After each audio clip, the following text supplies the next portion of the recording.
Okay, why did this happen, and how will it impact House of the Dragon? I have two sources to answer these. First is Westeros.org's Elio Garcia, and the second is an on-site reporter who is tracking down filming locations for the first failed prequel on the Long Night. Twitter handle Blood Moon IRL. This is one of our main sources for spy photos. And he contacts people who are on the production side of things, key grips, movers, what have you. And he got some chatter of what was going on. And so none of this is exclusive or secret info. It's just generally the feel that they got from what people were saying. Just their assessment. I'm summarizing it all here. Start with Westeros.org is the biggest fan site for the books, and its owner, Elio Garcia, co-wrote the World of Ice and Fire sourcebook with George R.R. Martin. And he's even gone on set visits starting in Season 1 to Belfast. And Elio made up Westeros.org's write-up on this a few hours ago. So, as you see here, I was talking with him about it in their forum, the thread related to that post. But, what the heck is going on? What do you mean by the news article of, well, the other reasons that were going on? And his conclusion, which the other source might disagree with, is, short answer, what happened? Brexit. When the United Kingdom was part of the European Union, HBO would get significant tax breaks to film in Northern Ireland, due to all the business their film production brought there. With the UK withdrawing from the EU, apparently that means they can't give HBO the significant tax breaks they used to. Which is annoying because Northern Ireland wasn't really in favor of leaving the EU. If you look at a voting chart, a map of what regions of the UK wanted to leave and which didn't, they weren't really in favor of leaving compared to England, nor was Scotland. Well, another complication from Brexit that Elio pointed out to me is the travel visa issue. They needed to be able to move cast, crew, and equipment between Northern Ireland and their warm weather filming locations, going back to the early seasons in Croatia and Spain. They needed to be able to freely move cast, crew, and equipment between these different countries, which used to be easy because they were all European Union members. Because of Brexit, travel visas between Northern Ireland and these other countries just got a lot more expensive. So, Brexit messed up Northern Ireland's filming tax breaks and its travel visas with EU countries. I half-jokingly asked Elio if filming could come back to Northern Ireland if, and I mean just purely as a complete hypothetical, just you've seen some people arguing these days about, well, what if Northern Ireland counter-secedes from the UK to rejoin the EU because it really wants to, and regardless of how probable that is, and he pointed out to me, even if that did happen as a hypothetical, that would be a multi-year-long process of leaving the UK and then rejoining the EU.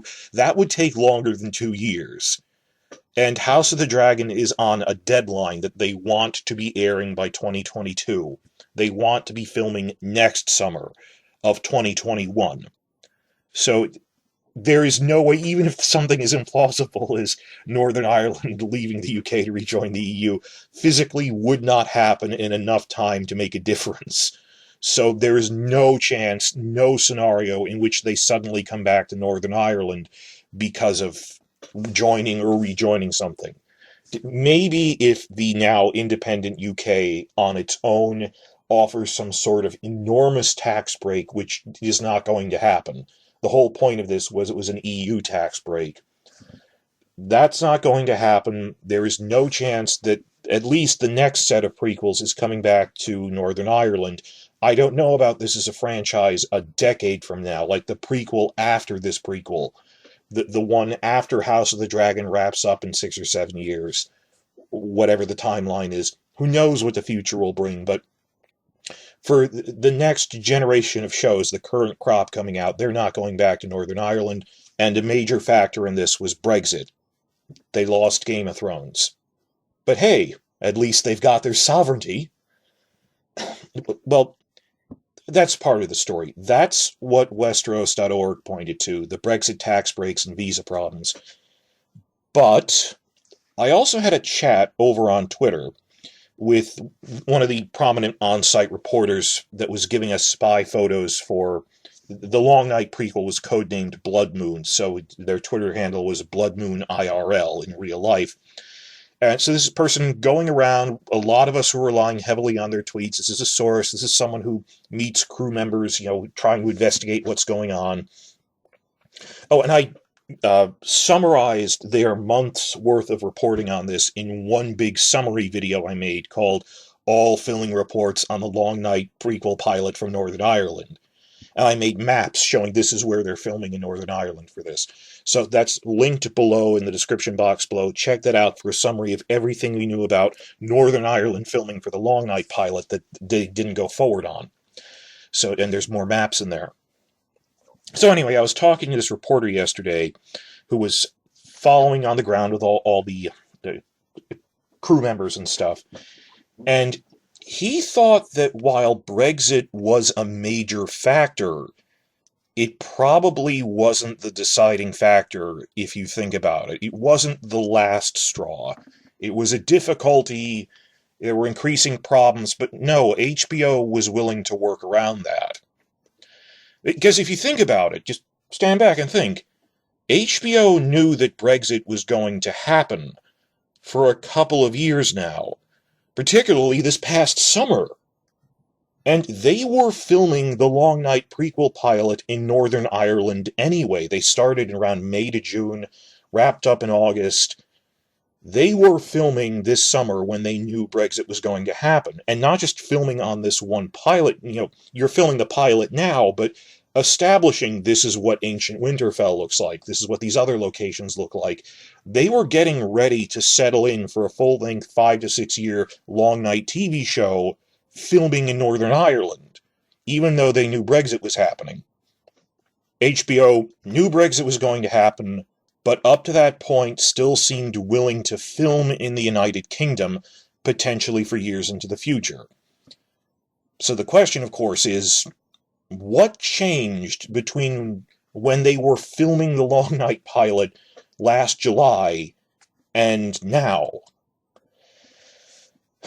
Well, we were talking about it, and the short answer is that HBO screwed up once again. This is yet more fallout from picking the Long Night as a prequel, as the first prequel, which was widely considered to be an awful, absurd idea for a prequel TV series. This is ridiculous. They shouldn't have done this. That they picked the worst possible prequel idea and then wasted a full production year on that. Wasted a full year, this cannot be understated, on what was known to be a bad idea, which everyone that knew better was saying was a bad idea. And because they blew a year on the Long Night, they now need to go into standby mode yet again, while the next prequel, House of the Dragon, preps from scratch. They didn't have two pans in the fire. They weren't having House of the Dragon waiting in the wings. It was actually a shock to everyone when they had to quickly restart one of the other prequel ideas, which they passed on for a while, because they went, no, we really want Long Night, even though the other ideas were a lot stronger. So they blew a whole year on this one pilot. They assumed they would be filming a Long Night TV show throughout summer of 2020. Now they're not going to. And Titanic Studios simply couldn't wait around that long with buildings empty and waiting for more business. That they had turned away other customers that wanted to rent out their studio space for other TV shows, and they said, no, you can't rent us out in 2020, we're doing Long Night. And then HBO pulled out the rug from under them. And this isn't an act of nature or an act of God, or well, who could have predicted that? Many were saying Long Night was a bad idea, and even if it wasn't a sure thing at the very least. This is squarely HBO's fault for not having a contingency plan in the event that the Long Night pilot was a failure. Yes, shallow news reporting based on, sound bites and hype in 2018. Remember how big the hype was for season 8? People would have believed anything. So they were hyping up season 8. It was groundless. People were hyping up a Long Night prequel is amazing, and you have no idea if they're going to put those things in there. Were anyone who knew more than a soundbite level, like major book fan sites or Game of Thrones reporters on other channels who knew better, on, like Esquire, Vulture, Business Insider, the regular columnists who have actually read the books, who knew there isn't really that much on The Long Night, when the announcement came out of it, the first time it came out, were like, this is not a good idea. That the reaction to it was generally described as lukewarm, except by people who were fanatically devoted to Season 7 and Season 8 thought this is a great idea too. People who thought, well, Season 7 isn't that great, I'm starting to get wary about Season 8, from the news we're hearing about it, were suspicious that Long Night might not be a good idea. So, but the fanatics projecting all their hopes and fears onto it. Elio and Linda, the co-authors of The World of Ice and Fire with George R. R. Martin, who run and own Westeros.org. Westeros.org, the two of them, Elio and Linda, they put out this official video reaction to, it's their news video covering, hey, they just announced the Long Night prequel is the first one they're going to make. And they strongly said, quote, this is the worst possible setting for any prequel series. This is absurd. This is brought to you by the people that made Season 7 and 8, and the people who thought it was greenlit by the men who thought Confederate was a good idea. That anyone looking at this beyond a shallow level would go, this was a crazy idea for a prequel. So, to ask a dumb question, if the entire point of ordering a pilot was to see if it's good or not, is it worth making a full season order on this thing, that you're not 100% sure of it, why didn't they order 2 pilots for 2 different ideas at the same time, in case one of them failed? There is no good answer to that. Because inherently, if they only made 1 pilot for any of the 5 prequel ideas that were initially pitched, but it then failed, just what if we do 1 pilot and then it fails? The entire point of making a pilot is that there's a possibility it might not be a good idea. Well, if that's the case, what do we do then? It honestly never occurred to them that if it fails, this would leave Titanic Studios and all their filming crew just sitting on their hands for a full year, paying basic standby mode rent, when they couldn't rent it out to other TV shows because they'd already promised it to Long Night for a full year. They planned this out years in advance. And the studio warehouses badly needed to make money, particularly because of Brexit, renting out their space to other shows and movies. And tell me in the comments if you work in any business that involves storage and inventory, which covers almost anything. If you have to plan out how much storage space you're going to rent for if you're storing hammers for a hardware store, or renting out refrigerator units for meat, for groceries, or AC to keep, if you're storing Blu-ray discs or computer parts, you need to keep the humidity at a certain level in a climate-controlled storage facility, which you need to plan out in advance how long you're going to store stuff there, and you can't just change your mind and leave the warehouse empty. The warehouse is a business. They need to know if you're going to be there or not. You can't just cancel on them like that. That hurts them. And I know it sounds weird. For so many years we said HBO wouldn't do that. That's too ridiculous. These are professionals. When it turns out they were really mishandling everything. It was that whole bluffing it in that no, a professional wouldn't do that. They assuredly must have a fallback plan. And no, they really were that short-sighted. We've seen time and again from HBO their utter short-sightedness. I mean, the top executives surrounded by yes-men, simply never planning 2 steps ahead.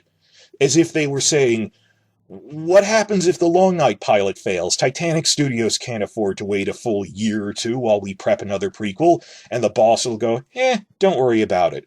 Or even if, someone told them, maybe we should order 2 pilots in case the first one fails.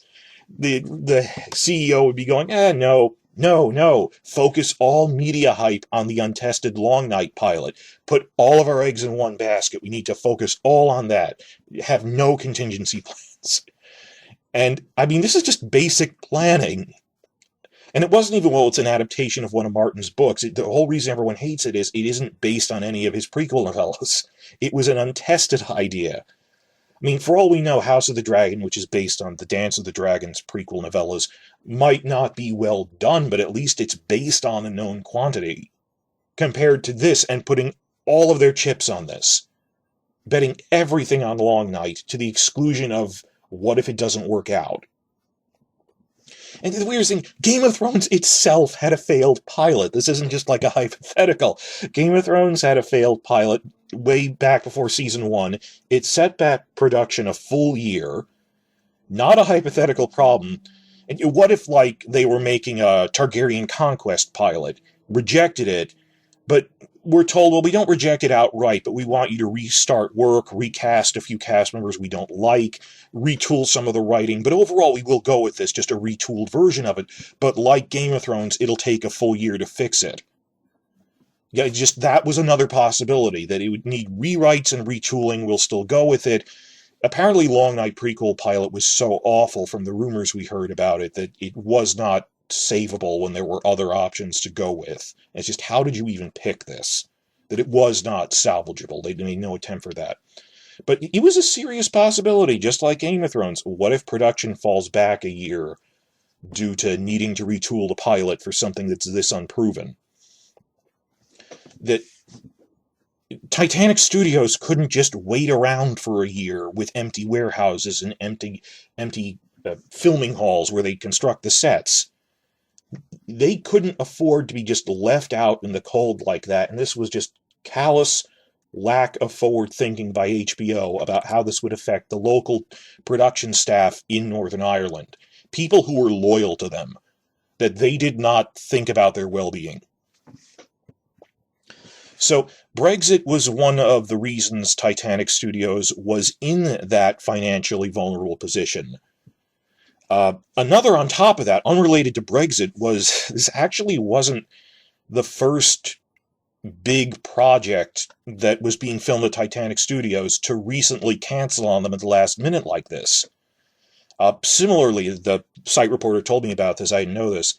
Sci-Fi Channel's Krypton, that Superman prequel show, it's running for a couple of years.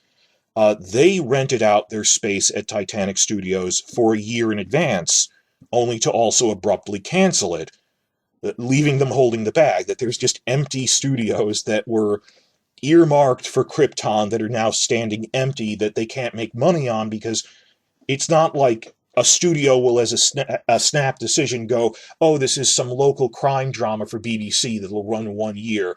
Oh, there's an opening at Titanic Studios next month. Start immediately. No, the production cycle is longer than that. So if you abruptly cancel something, another show isn't just waiting in the wings to jump in there for its first season. They would have already picked, by the time you're about to start filming like that, you've already bought your studio space. So Brexit was a problem. They had some other problems with long-running multi-year franchise shows that would assume they'd be there for another year or two only to cancel out, like Krypton. And then the biggest problem was you had no contingency plan for what if Long Night pilot doesn't work out. They really didn't plan this, and it was really hurting Titanic Studios when doing all the Brexit stuff and the Krypton stuff. They could not afford this. I don't blame Titanic Studios. Well, also, the on-site reporter in Northern Ireland, Blood Moon IRL, he sent me a link to the minutes summary of the last big meeting of the Titanic Studios Executive Board back in September. This is around when they realized Long Night Pilot was a failure and wouldn't work out. And they cite all these things. Here's a screenshot here. Visit the link in the description box below to this. It goes over more info and legal stuff I don't fully understand. But they mention we're having problems with tax breaks that we don't get from the EU anymore, visa problems, Krypton canceled on us, now Long Night isn't working out. We can't do that. And by the end of it, they're going, understandably, we're shifting to a new plan, a new business model of focusing on short-term, locally produced stuff for the BBC, or maybe for England, but not huge multi-year American TV shows.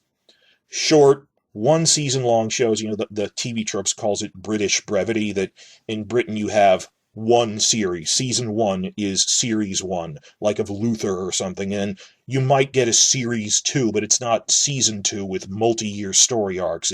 We got a sequel series to the first series. They're like mini-series that are renewed season by season. The British model, you know what I'm talking about. That they're going to shift to shorter one-season shows, maybe a second season when it comes up, but they're no longer going on promises of, oh, we assure you we won't get canceled by our second season. Plan out that we'll be here 2 years from now. Now they're like, unless you're filming this year, we are no longer taking it on credit that, oh, we'll hold that space 2 years from now, assuming you'll be back. They're already in negotiations in the business cycle for something else. So shorter, more local stuff that they can guarantee will actually be filming, because they've been burned too many times with just empty studios from people pulling out at the last minute. So really, Brexit was a factor. It was a pressure they were under, but it was a foreseen problem. One they genuinely felt they could work with, as evidenced by the simple fact that for the past year, they were setting up Long Night to film in Northern Ireland, potentially for years, knowing it would be without Brexit tax cuts, knowing they would have visa problems. They were also filming in Italy, so they'd be going back and forth between Northern Ireland and Italy. Apparently the visa situation with that wasn't enough to deter them from filming in Northern Ireland. If I had to point at the main cause of Northern Ireland losing the Game of Thrones franchise as a soundbite, it wouldn't be Brexit. That didn't stop Long Night. As a soundbite, Northern Ireland lost the Game of Thrones franchise into the prequel era due to just plain short-sightedness and stunning lack of contingency planning by the old regime at HBO, former CEO Richard Plepler. And that's his job. He's not a hairdresser, he's not a CGI effects guy. His job is planning out in the future, what shows are we going to make, and what contingency plans do we have if one of our other shows gets canceled? What replacements do we have to immediately put in there? This is your job, specifically. So this is entirely the old CEO Richard Plepler's fault, as another fallout from you picked a terrible prequel idea that everyone at the time was saying was the worst possible idea. All the major book outlets, official outlets, are saying, this is a stupid idea. There will be problems with this. Now, AT&T just bought out HBO, and they want to turn it into a modern business model for the international streaming TV market. They want it to be the Netflix business model, the 21st century model, which is great, not the old boys network model of Plepler's business model was insider favors, that let's keep all of the A-list actors on this and give them favors, and all the A-list directors, and assuredly they'll pump out great shows like that Vinyl thing or the Confederate thing. This is the man who picked Confederate with no green light. Well, him and his underling, Casey Bloys. And they just said, well, our hit showrunners of Game of Thrones want to make it. Surely it must be good, with no research and market testing or anything like that. That he was running it into the ground. If Plepler was good at running HBO, he'd still be running HBO. The fact that he's gone now. So AT&T has been cleaning house. It's a new day at HBO. They've been restaffing a lot of their top leadership positions, which leave me optimistic for the upcoming prequel era. They're really not the same people that made Game of Thrones Season 8, or were responsible for the marketing of it and things like that, all those mistakes. They're new people now. But the buyout came too late to stop Plepler from, in the last months of his tenure as the head of HBO, picking start production on Long Night in the coming year as the first prequel. The buyout didn't come in enough time to save that. And therefore, by extension, the buyout by AT&T simply did not come out in enough time to save their filming hub of the past decade in Northern Ireland. Northern Ireland should blame Richard Plepler and Casey Bloys for picking Long Night championing it for 2 years, and acting as if it was the only prequel. When they were asked, we're not doing the other prequels, when Martin would then come on his blog and passive-aggressively say, no, there's like 2 other prequel ideas they haven't passed on yet, one of which turned out to be House of the Dragon. And they are the ones who made the mistake of betting it all on Long Night with no fallback plan.